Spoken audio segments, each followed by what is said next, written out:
The wife's relatives were convincing me to accept an open marriage because my unfaithful wife wanted new experiences, so I responded to them in my own way.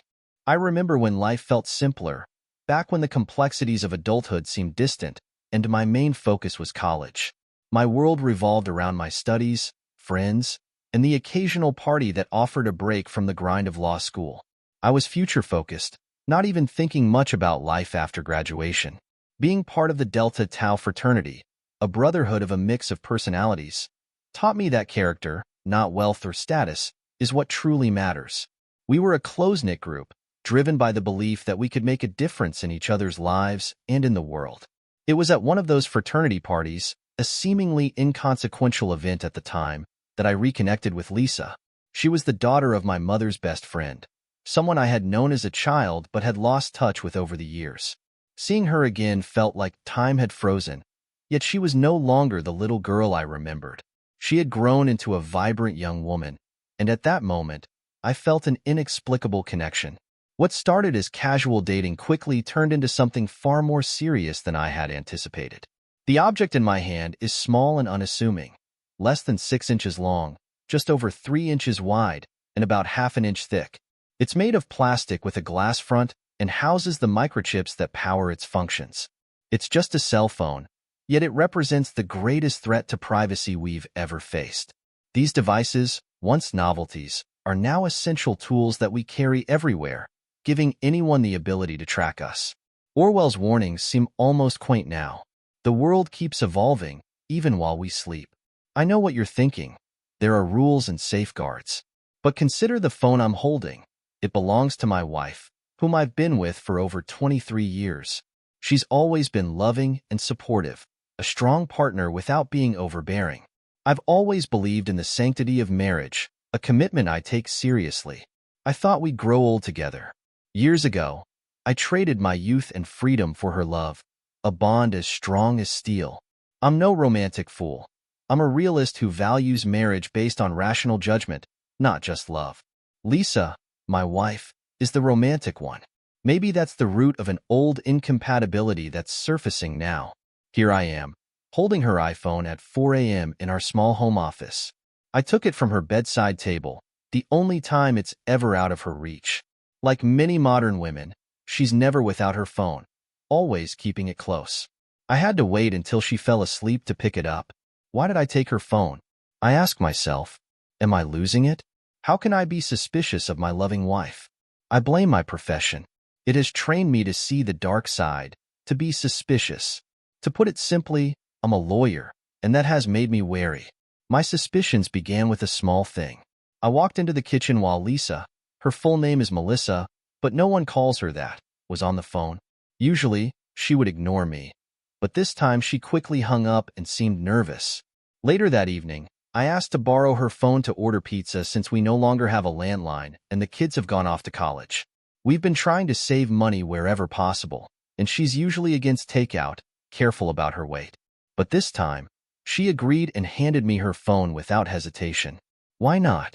She had already cleared her call and text logs. To her, it seemed like a good idea, but to me, it screamed deception. Clearing the logs felt like she was hiding something, and now I need to find out what that is. I'm aware that tapping a cell phone is easier than a traditional one. Don't believe me? Just search "bug cell phone" online and see the results. I even bought a $1.99 book on Amazon that explains the basics. The main issue with iPhones is jailbreaking, which involves altering Apple's operating system to install non-Apple apps. My daughters unlocked their mother's phone when she first got it, proud of their skills. Now, as I hold my wife's phone and the cable that connects it to the iPad, I hesitate. Should I really do this? Is this the right move? It could end a good marriage of 23 years. Why am I looking for trouble? We're a happy couple, and she would do anything for me, though she rarely asks for anything in return. I entered our marriage cautiously, but never regretted it. Let me introduce myself. I'm Jack T. Harlan Jr. I was at that fraternity party, but forget what you think you know about fraternities. Delta Tau, the fraternity I belonged to, was different. We were the biggest on campus, but membership was based on character, not wealth or status.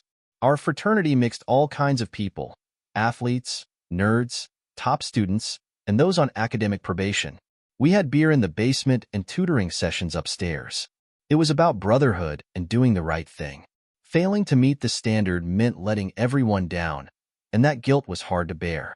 Being a Delta meant taking on responsibilities, like chaperoning the annual freshman party. Older brothers like me were tasked with watching over the pledges. We invited all freshmen, both men and women, because the Delta House was known as a safe place. I was a second-year law student, usually insulated from campus parties, but it was my turn to help. Lisa came to the party with her friends, and I recognized her immediately. She was the eldest daughter of my mother's best friend, and I'd seen her many times over the years. In my mind, she was still a child, but now she was a young woman, still youthful but undeniably more mature. I had to go over and say hello. Lisa was 6 years younger than me, as were her friends. I intended just to greet her, but Lisa greeted me warmly and kissed me. She had always been friendly, and it was clear she liked showing me off. Being an older student and a Delta host gave her a bit of a boost. I ended up watching over them all night and driving them home after the party. Lisa set up a date with me for the following week. We hit it off and dated for the rest of the semester, though it wasn't serious on my part, as she was a freshman and I was a graduate student. She eventually broke up with me to date other people. At the time, I was fine with it, but soon after, I felt like something was missing. I couldn't figure out why, as she wasn't classically beautiful, but there was something about her fresh, innocent look. She was very pretty, about 5 feet 6 inches, maybe 115 pounds, with soft hazel eyes that drew me in. It wasn't love on my part, more like a deep attraction. Lisa had a cheerful personality, and when she was gone, I felt a void. I'm intelligent and perceptive, but also introverted and shy. I tend to retreat into myself, while Lisa is outgoing and makes friends easily. She's always the life of the party. But when she broke up with me to see other guys, I accepted it, though it hurt and left me with a bruised ego. By June, after my second year of law school, I needed a summer internship. Finding one after your second year is crucial for job prospects after graduation. I searched in New York, Chicago, Washington, and other major cities, but competition was tough. Eventually, I found a job in our small college town at an old law firm specializing in property law. My apartment lease ended in July, so I needed a place to stay for the summer. Fortunately, the university opened a dorm for summer students and needed an older student to act as a responsible resident assistant. The free rent allowed me to stretch my law clerk salary further. Lisa was in summer school and living in the dorm I supervised. I tried to avoid her until one day, as I was walking up the stairs, I noticed her a flight ahead of me. When I reached my floor, she was coming down, seemingly to block my way. "I want to talk," she said. "About what?" I asked, trying to move past her. "About us and the mistake I made," she said. She regretted breaking up and asked for a second chance. I was hesitant but agreed to casually date, keeping my emotions guarded. Lisa didn't play games this time. Her birthday was September 17th, and she turned 19 that summer. When I asked what she wanted, she said, "I want you to make love to me. I'm ready, and I want you to be my first." I was surprised, as we had done everything but physical intimacy. I wasn't ready to go further and told her so, but she was persistent. As usual, Lisa got what she wanted. The day after she turned 19 was a Monday. Lisa volunteered at a women's shelter run by a local advocacy group. She went there early in the morning, and since she didn't have a car, I had to pick her up at the student union around 6 in the evening. We were still living in the dorm for a few more days before the new semester started. When Lisa arrived, she was wearing jeans and a group t-shirt, carrying an overnight bag. It was clear we were spending the night together, but I wondered why she needed the bag when we lived in the same building. We went to my dorm room, where I had no roommates. I lit candles and opened a bottle of champagne. We were both nervous, but after a few drinks, things progressed naturally. Lisa was amazing.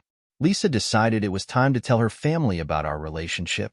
Her parents, Patricia and Kenneth, her younger sister, Rachel, and her brother, Kenny Jr., were a successful family. Kenny Sr. was a senior VP at a local bank, and Patricia taught at the community college. They were impressive people and treated me like royalty, impressed by my status as a third-year law student. Patricia, originally from the same town, had gone to high school with my mother, who became a nurse. Patricia was a striking woman, taller than Lisa, with a graceful, statuesque beauty that aged well. Her husband was a tall, silver-haired businessman, a bit heavy-set, looking older than his 48 years, while Patricia looked younger than her age. Rachel, their 17-year-old daughter, was beginning to gain weight but had her mother's height and looks. Kenny, 13, was tall and showed promise of a strong physique. He and I became great friends, and now he's one of my closest friends. My parents had loved Lisa long before we started dating, and she quickly became part of my family. Even my younger sister, Claire, was a fan. My brother was too young to have an opinion. My family wasn't as well off as Lisa's. My father, Jack Sr., ran the family equipment rental business with my uncle, Fred, who was 12 years older and a bit of a tightwad. The business was doing well thanks to my father's outgoing personality and his ability to work with all kinds of people. My mother, Carol, worked because the business's income was modest, and my uncle was conservative about profits. I was close to my mother, who was tall, pretty, and 7 years younger than my father. She had striking blonde hair, which she maintained with the help of a hairdresser. A registered nurse, she worked nights, earning a master's degree and becoming the head nurse at her hospital. My relationship with my father was more complicated. He always tried to get me to open up, but with my shy and introverted personality, it was difficult. He's a friendly, outgoing man who believes in finding common ground with everyone. He never starts fights, preferring to turn the other cheek. Although we saw things differently, he approved of Lisa, often saying, "She's as smart and beautiful as her mother." As a child, I loved waiting for my mom to come home. If she worked the 3 to midnight shift, Dad would let me stay up on Friday and Saturday nights. I would babysit my siblings while he picked her up from work, and we'd have hamburgers and shakes together. Sometimes Mom came home alone, kissed me goodnight, and I'd catch the scent of her Chanel No. 5 before she showered and went to bed. Even during tough times when money was tight and Mom worked more hours, our home was filled with love. My mom and Lisa's mom were close friends, and our families got along well. Looking forward to our marriage, my mom summed up her feelings about Lisa. "She's a fine girl, Jack. Don't mess it up." We were all excited for the wedding. Despite her love for me, Mom sometimes still saw me as a kid. I admit I could be stubborn and immature, especially with Lisa. I enjoyed our relationship but wanted her to stay carefree. Lisa had other plans. She moved in with me during my final year of law school, which strained our finances. My mom increased Lisa's allowance, signaling that our relationship was getting serious. By March, Lisa made it clear she expected commitment, especially since I had taken her virginity. With my impending graduation and professional career, Lisa felt I was leaving her behind, as she still had over a year left in school. She believed what was good for her was good for us, and she was usually right. We were good together, and she made me feel complete, but I hesitated to marry her. Not out of love, but out of comfort. I used her age as an excuse. She was 19, and I was almost 27, but it wasn't genuine. My mom rejected that excuse, saying, "Lisa is mature for her age, and you're not. It's about maturity, not age. Your hesitation shows you're still not ready." She saw through my fears of missing out on something. In the end, Lisa's influence and support from others pushed me to marry her, despite my doubts. After the bar exam, there was no bachelor party, though Lisa had a wild bachelorette party. I was too focused on studying 22 hours a day to pass the New York bar, one of the toughest in the country. By the time I learned I had passed, Lisa was 5 months pregnant, likely not an accident. We discovered it was twins just before the exam results came out. I had a job lined up, but I needed to pass the bar to secure it. Money was tight, and I worked 70 hours a week to prepare for the babies. Despite our financial struggles, Lisa never let it affect her. She took her last junior year exam just an hour before giving birth to 2 perfect identical girls. For me, it was love at first sight. Almost 21 years later, I still love those girls, though differently. Lisa and I struggled initially. We lived in a small apartment with tight finances, but she never complained. Being a father was both terrifying and heartwarming, and I cherished reading bedtime stories to my girls. They adored me, believing I could solve any problem and brighten any day. Life wasn't easy, but the rewards came in the form of their hugs and kisses. It wasn't all smooth sailing, though. Lisa and I faced tough times together. When our kids got pneumonia and were hospitalized, I fell apart, but Lisa stayed strong, assuring me, "Jack, they will get better. No matter what happens, I will always love and support you." In those early years, Lisa was the foundation of our marriage, holding everything together. I owed her everything and was determined to succeed for our family, more than for myself. I'm naturally lazy and unambitious, but marrying Lisa and having our children changed everything. I became driven to succeed, even if it meant making compromises. The first few years were tough, with long hours at work and little reward. I had to use my wits and sometimes bend my principles to get ahead. But coming home to Lisa and our daughters, Kate and Claire, made it all worth it. Lisa went to school in the evenings while I stayed home, working and babysitting. I couldn't have been happier. By the time the girls started kindergarten, Lisa had earned her PhD. She began teaching at the community college and quickly became a full professor at the university. Her income was a blessing, but by then, it was too late for me. I had already made partner at my law firm, but not in an entirely honest way. My income was high, but my morals were low. Still, I had a family to care for, and as a lawyer, I could justify my actions. Eminent domain is the government's right to take private property for public use, like building roads or schools, while paying the owner its value. In theory, it's a necessary process, but in reality, it can be unfair. Lawyers like me step in to help property owners get the most money possible. My success in this field started with a lucky break, being seated next to Ted Daniels in law school. Ted became a key figure in the New York State Senate, dealing with real estate laws. Our connection allowed me to gain inside information, helping me secure lucrative cases where property was being taken for private interests under the guise of redevelopment. My job became about using every trick in the book to ensure my clients got the best deal, even if it meant bending the rules. I worked closely with appraisers, sometimes using their influence to benefit my clients. I relied on tips from Ted about upcoming property takings, and in return, I helped him out of financial troubles. My firm admired my ability to spot new opportunities, and I was rewarded well. Over time, it became easy to justify crossing ethical lines, convincing myself it was a form of community service. More on that later. But back to my wife's phone. I installed a spy program on Lisa's phone to record her conversations and send them to my tablet. It would also forward all her text messages to my phone and let me listen to her calls in real time or record them for later.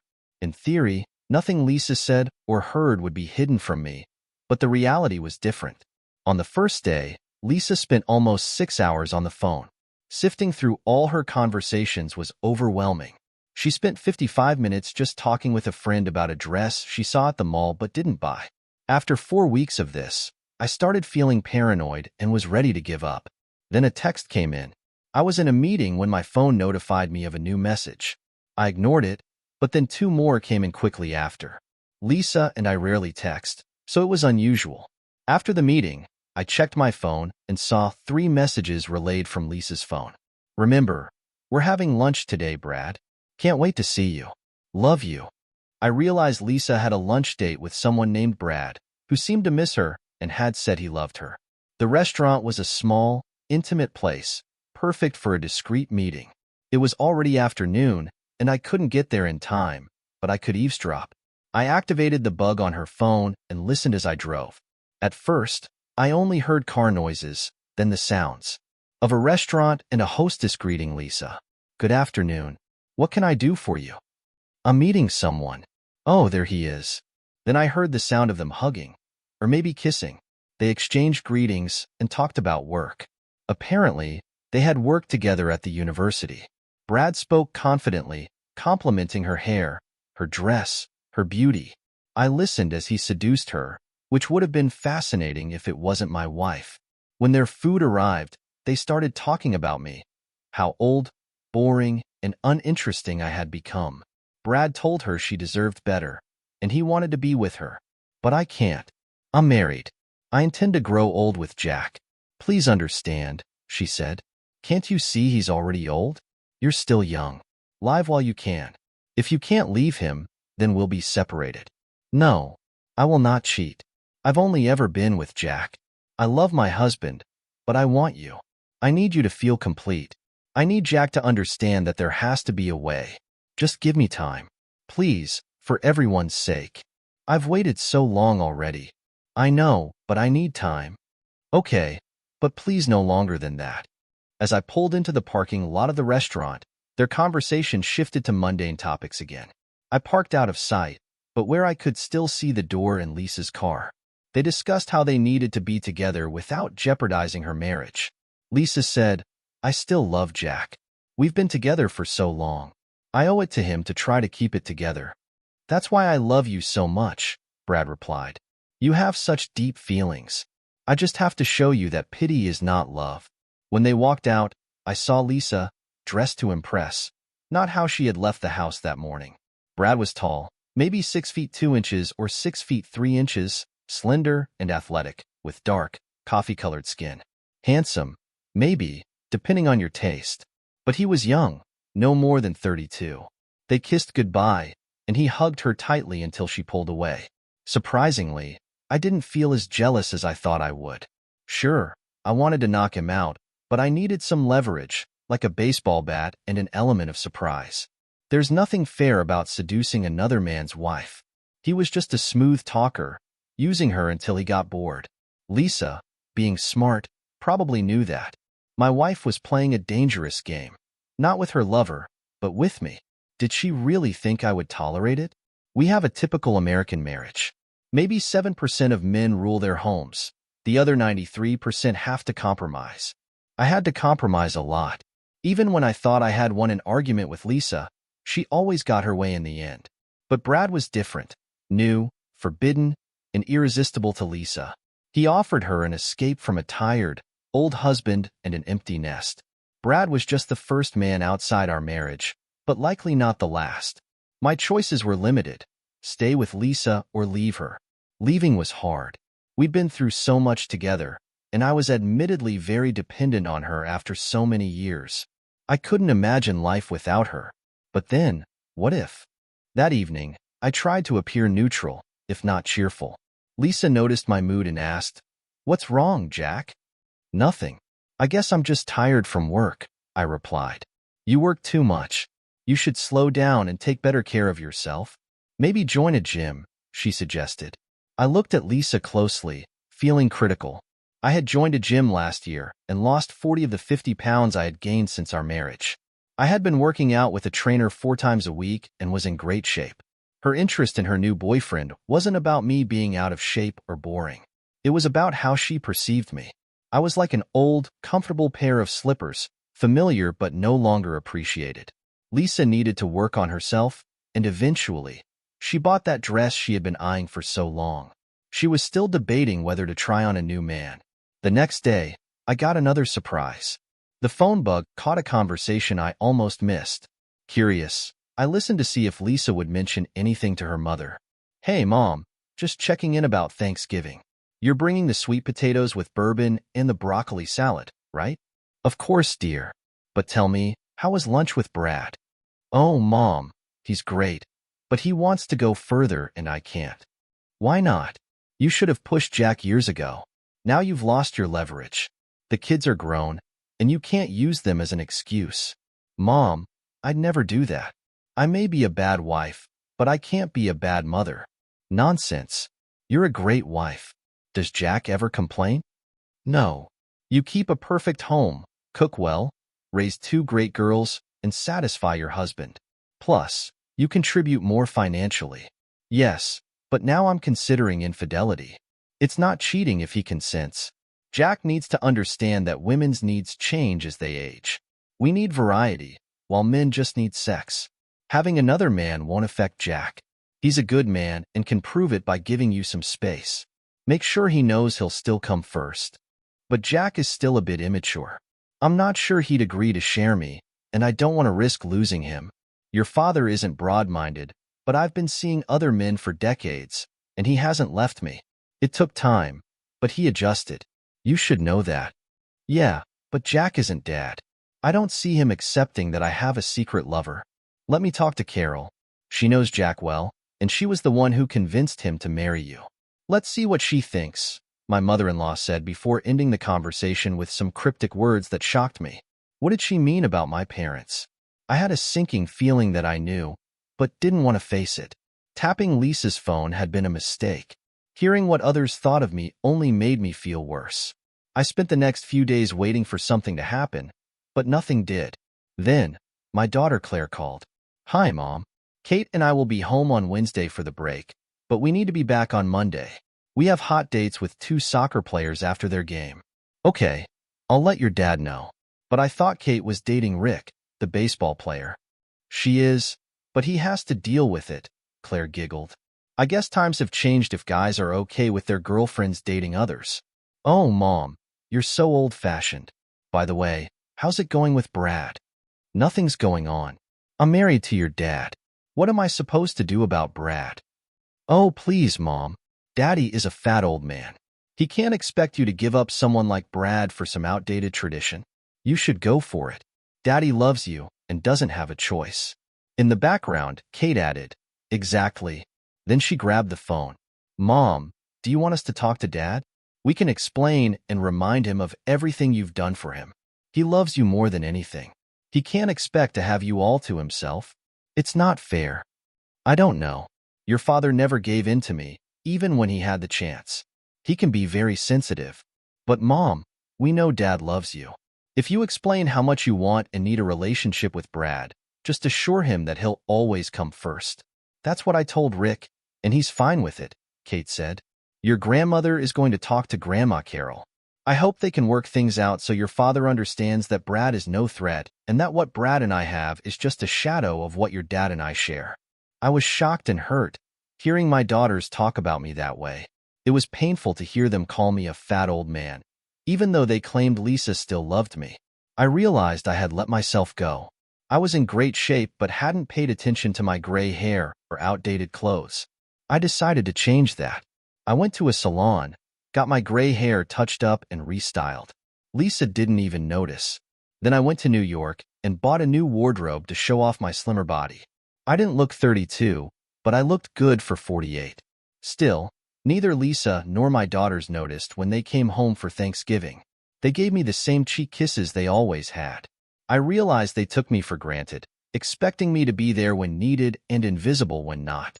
We had little in common and had become strangers under the same roof.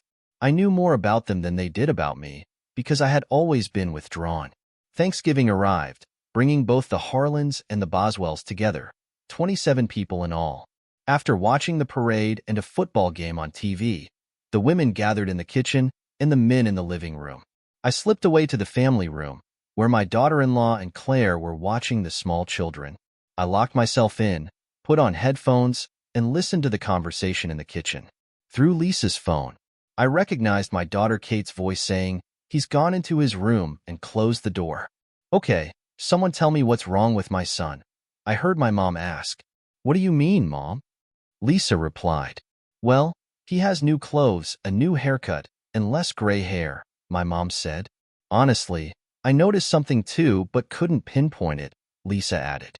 "He's also thinner than last year," my sister Claire observed, having not seen me since the previous Christmas. "Yeah, that could be it," Mom agreed. "I don't know. He's been really down the last 2 weeks. I thought maybe he was having trouble at work again," Lisa said. "You don't think he knows about Brad, do you?" my mother-in-law asked. "I doubt it, and there's nothing to know." "I haven't done anything with Brad," Lisa responded. "Maybe he's having a midlife crisis. The girls have left home, and he's at that age," my mom suggested. "Yes, that would explain the changes," my mother-in-law said. "We should be cautious. If he's having a midlife crisis, we need to ease him into things," my mom advised. "Maybe I should put Brad on hold," Lisa said. "Nonsense. Jack needs a gentle push. We need to get him out of this funk and help him adjust." "It won't help if you're depressed too," my mom insisted. "So should Mom tell him she wants a new lover?" Kate asked. "Not all at once. We should get him talking to your dad and Kenny. They can share their experiences. They've both adjusted well, and there's no reason Jack can't do the same. But if he's feeling old and like life is passing him by, we need to ease him into the idea first," Mom explained. "Being a betrayed husband," Kate giggled. Of course not. Your father is a proud man. He needs care, guidance. I never let my husband go without, even when he wasn't first in my heart. Jack knows he's loved, and it's up to all of us to make sure he feels that, my mom said. The conversation continued, with the women discussing how to manage me, how and when Kenny and my father should prepare me for the realities of married life with a hot wife. They believed they were simply satisfying Lisa's natural needs to keep the marriage strong. My mom was the driving force, with the most experience. They talked about me like I was a child, trying to get me to behave. I listened until I couldn't take it anymore and went for a long walk. When I returned, Lisa was concerned. No one had noticed me leave, and my return made them wonder. Later, when we were alone, Lisa asked what was bothering me. I can't say exactly, but I know things need to change, and I'm not sure I'm ready for the unknown. Jack, no matter what, I'll always love you. You'll always be the most important person in my life, she said, snuggling up to me. I didn't respond because her words made me feel guilty, as they always did. The first Saturday in December, I went to a Giants game with my dad and father-in-law. Kenny got great seats, and my dad paid for a limo and drinks. After an awkward start, they tried to talk about how great it was to let your wife have a lover, touching on all my mom's points. The main idea was that women of a certain age need a young lover, and if you love your wife, you should let her explore. I stayed silent until the last 4 minutes of the game, then finally spoke. I don't know everything, but if I ever catch Lisa with another man, our marriage is over. No ifs, ands, or buts. My elders spent the rest of the game trying to change my mind, but I repeated that any infidelity would end our marriage. Who needs a promiscuous wife? I said, which led them to call me immature and bigoted before heading to the men's room. They were gone a long time, and we left the stadium in silence. Later that evening, I realized it wasn't just a long wait for the men's room. My dad and father-in-law had called home. Both my mom and mother-in-law spoke with Lisa before we even got back, discussing the situation and planning their next steps. Less than a week later, Kenny and Dad dragged me to a gentleman's club with dancers and barmaids. While they indulged in overpriced drinks and lap dances, I stuck to soft drinks and avoided any such entertainment. Their advice boiled down to the supposed benefits of an open marriage. I finally said, I can't trade my wife's fidelity for a lap dance, and left, catching a cab home alone. Nothing more was said about that night. As Christmas approached, the conversations I overheard grew more intense.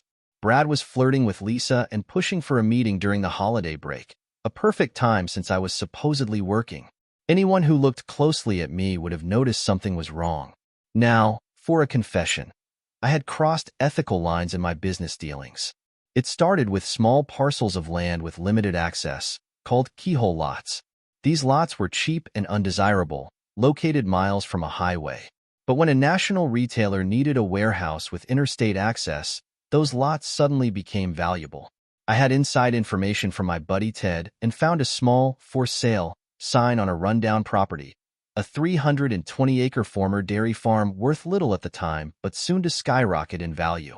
I emptied my savings to buy the land, hiding the purchase through a Wyoming corporation with no traceable connections to me. I lied to Lisa, blaming my financial strain on the economy and competition. Instead of being angry, Lisa supported me, working extra and cutting back on everything except the girls' needs. She didn't buy anything for herself for over 2 years while I struggled. For years later, I sold the land at a huge profit, but questions arose. I stayed small and out of sight to avoid scrutiny. I never touched the money, telling myself it was for our old age, hoping that by then, no one would question how I earned it. I was desperate to keep my secret from Lisa and our families. We spent Christmas Eve at a relative's house as usual, but hosted Christmas Day at our place. Lisa and my mom had coordinated the meal. Lisa made a roast turkey, Mom Boswell prepared a crown roast of lamb, and my mom had a ham in the oven. Around 2 in the afternoon, I lifted the stuffed turkey from the trunk of Lisa's new Mercedes, a birthday gift from her parents with a sizable down payment. Jack, when you're done bringing in the turkey, I'd like to talk to you in the den, my mother said. It wasn't a request, but her tone was gentle, almost sympathetic. The den was a small, quiet room at the front of the house. When I entered, Mom was sitting on a short couch and gestured for me to sit beside her. As I sat down, she took my hands in hers, her cool touch familiar from my childhood. Jack, what's going on? You don't seem like yourself.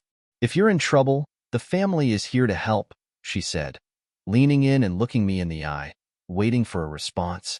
What could be wrong? I have a loving family, a supportive wife, and 2 devoted daughters, I replied, though my words felt hollow. My mom wasn't fooled. She could sense what was left unsaid. Jack, a good man supports his wife in what she needs. Being a good husband means making sacrifices, just as your wife has done for you over the years, she continued, appealing to the values she had taught me as a child. But she misunderstood who I had become, thinking I was still the man she knew. The thing is, I don't think having a promiscuous wife is honorable. We all sell ourselves for what we want, but not every transaction is dishonest. Some promises are made before God, and if we don't try to keep them, a woman might kiss her son goodnight with lips still warm from infidelity. At this, Mom recoiled as if I had slapped her. Her emotions were clear: surprise, shame, anger, and finally pain. Jack, what did you say? I said your kisses after your adulteries were an abomination. She let go of my hands and ran out of the room. I didn't need to hear Lisa's anguished words to know the impact of what I had said. Mommy, what happened? Lisa cried. This was clearly a planned intervention, with the family ready to confront me. But when I left the room, no one was around. Mom must have fled to the kitchen, likely with another family member. I decided to make a quiet exit, taking Lisa's Mercedes and driving to the state park, to the Hudson River observation deck, a place I used to go in high school. It took me until senior year to even get to first base with a girl there. I was never a Casanova, but by the time I turned 27 and graduated from law school, women saw me differently. Unfortunately, by then, Lisa had already laid claim to me, and she wasn't letting go. Looking at my situation, it was a no-win scenario. When Lisa needed me, I was expected to comply. And now that she wanted someone else, I was supposed to submit again, giving her the freedom I never had. Strangely, I understood the logic. Lisa had sacrificed more for our marriage than I had. She made it work, raised our kids, and held everything together. If I had stayed single, we likely wouldn't have had kids, bought a house, or planned for retirement. Now, Lisa wanted a little harmless fun, something she felt she deserved. She didn't deny me the chance. She just didn't think I'd take it. I thought, I'm old and fat. My mom's intentions were to make me accept my limitations while reassuring me that they still loved me and would support me. They thought they were being kind. And maybe I was selfish. I knew this moment would come. I'm not blind or stupid, but Mom and Lisa were right. I stayed a child. Worse, I became spoiled. I saw the game and sank into it, pretending I did it for others or because it was necessary. It wasn't. I cheated because I wanted to win, not for money, but for the sake of winning. Losing to Lisa felt like losing in life, and I'd been losing to her for 25 years. Parking the car, I pulled out my tablet and opened the spyware. He's not in the house and Mom's car is gone, I heard my daughter Claire say. With any luck, he won't come back, said Anne, Lisa's sister-in-law. I always knew and disliked me, but now she had a reason. And is attractive, not exactly beautiful, but she has a certain appeal and a seductive voice. I could see why Kenny, not the sharpest, married her. But it was a mistake. She flaunted her infidelities. Kenny, a vice president at his family's bank, ignored the gossip and her behavior, content with his fat salary and comfortable life. They had a 7-year-old son with the same blonde hair and blue eyes as Kenny, and they seemed to get along well enough. As I listened, my mom started plotting. My son is more than stubborn. He practically called me promiscuous. I don't believe that, my mother-in-law replied. Jack is too good a man for that. He seems to know everything. The old folks must have slipped up, and he took it the wrong way, my mom suggested. What should we do? I don't want to lose my husband, Lisa said. We need to be cunning. If he won't come willingly, we'll have to trick him, Mom advised. We shouldn't underestimate him, my sister warned. He's always been shrewd. Maybe not the smartest, but definitely cunning. Remember what he did to Uncle Jeff during the poker game? She was referring to when, as a teenager, I caught my uncle cheating in our poker games. I figured out his trick and beat him at his own game. For weeks, He couldn't expose me without revealing his own cheating, so the game stopped and he avoided me. My sister remembered this because she once asked why Uncle Jeff was upset, and I laughed. Yes, but he has a weakness we can exploit, Mom said, and then she laid out her plan. The weakness my mom referred to was my low tolerance for alcohol. I don't drink much, but when I do, I get happy and then pass out. Her plan was to get me drunk at a New Year's Eve party with and flirting with me. The idea was that I'd wake up in another bed, confronted by an angry wife. Faced with evidence of my infidelity, I'd be pressured into agreeing to open our marriage, which really meant Lisa would have her fun while I stayed home.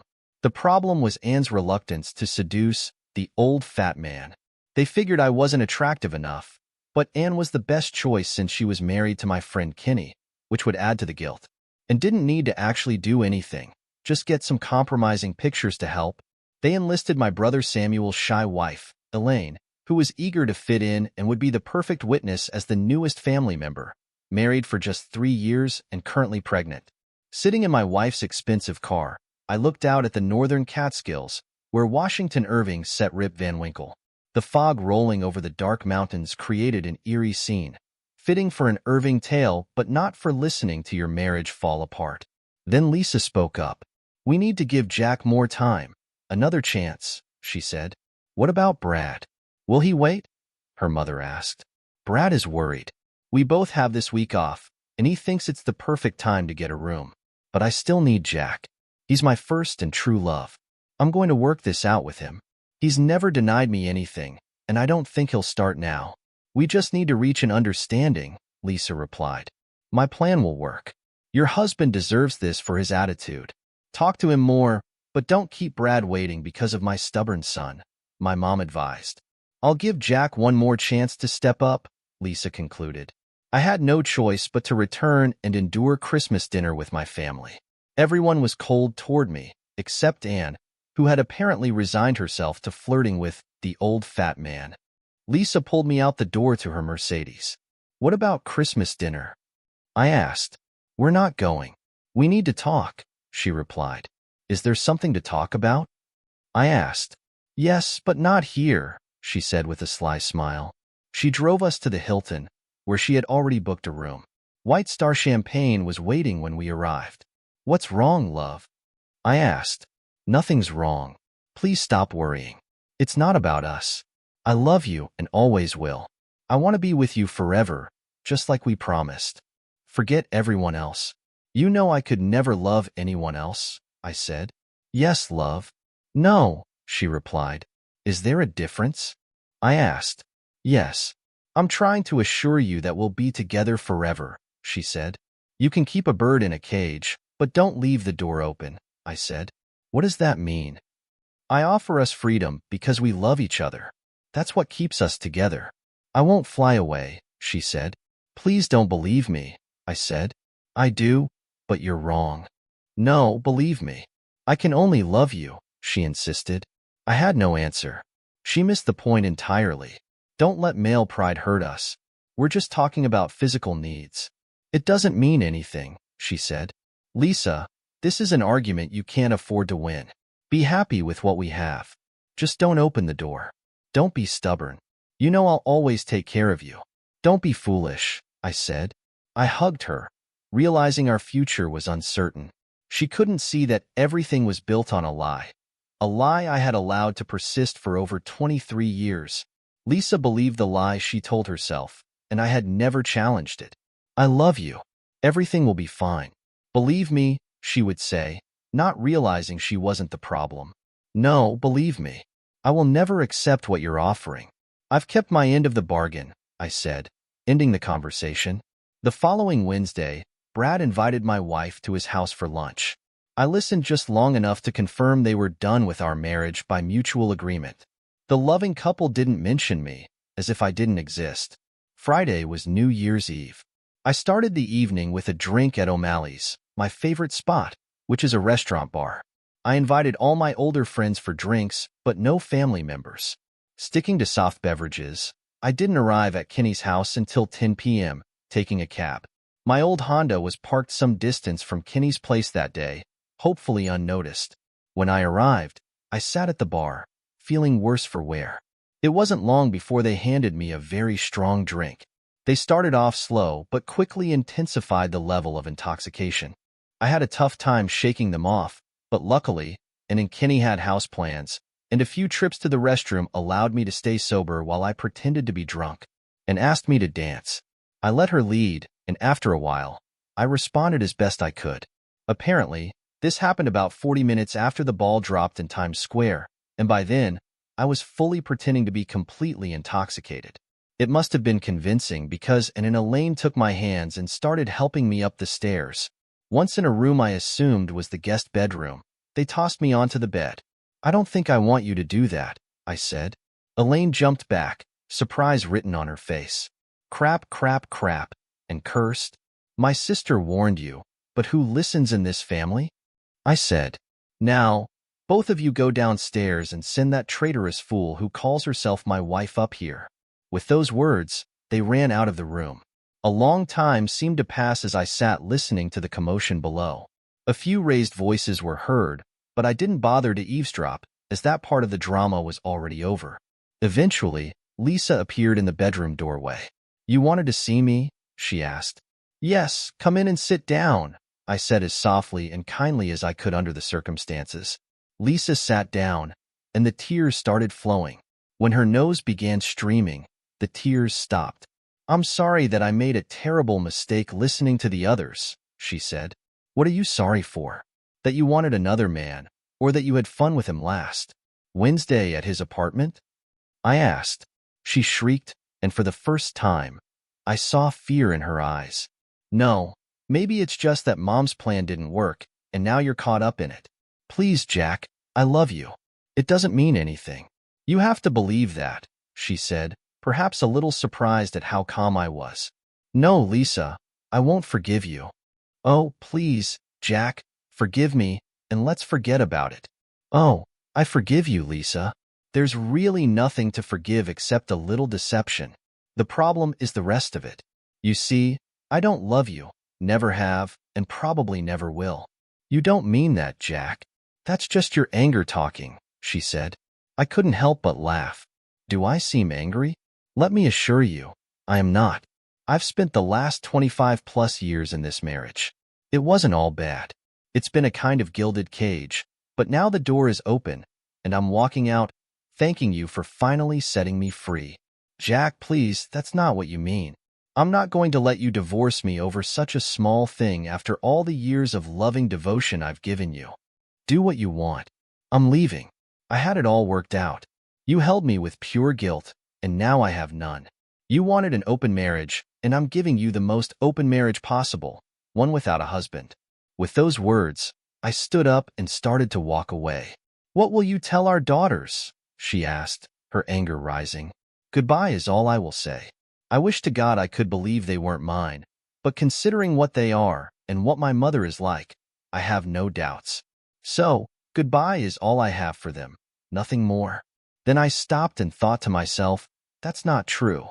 My girls are the little ones who will always be with me. They are locked in my heart. They never grew up. They still wonder if the ducklings will cross the road.